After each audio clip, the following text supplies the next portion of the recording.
Hej, i dag skal vi lave helt normalt slim, men du skal have den der slimlim, hvis du overhovedet gider at komme i gang med det her.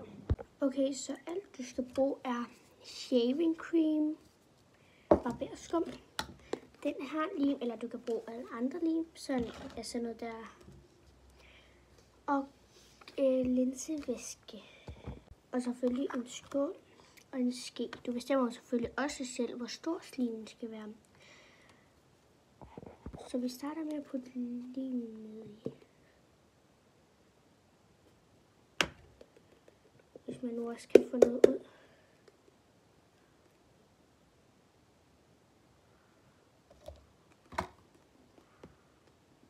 Wow.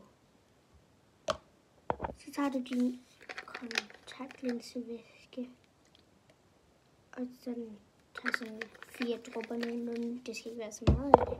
Og så tager du selvfølgelig en shaving cream, men du skal lige være sikker på, at den er rystet rigtig godt. Så putter du det i. Min var tydeligvis ikke ordentligt, men det er også lige meget.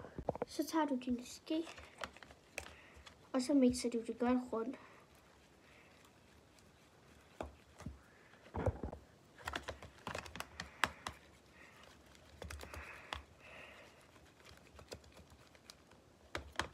Og jeg har ikke gjort det godt, så jeg putter lige lidt mere kontaktlinsevæske i, og så mixer jeg egentlig bare igen.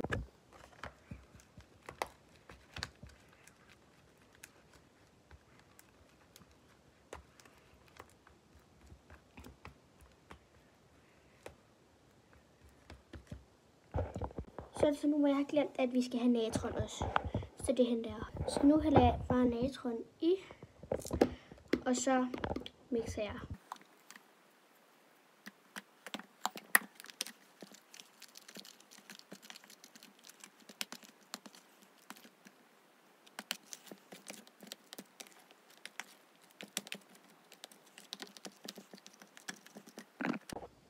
Så er den færdig at slim. Den skal lige røres lidt ved, for ellers er den alt for klistret, men det var sådan, I kan lave jeres slim derhjemme. Håber det hjalp. Farvel.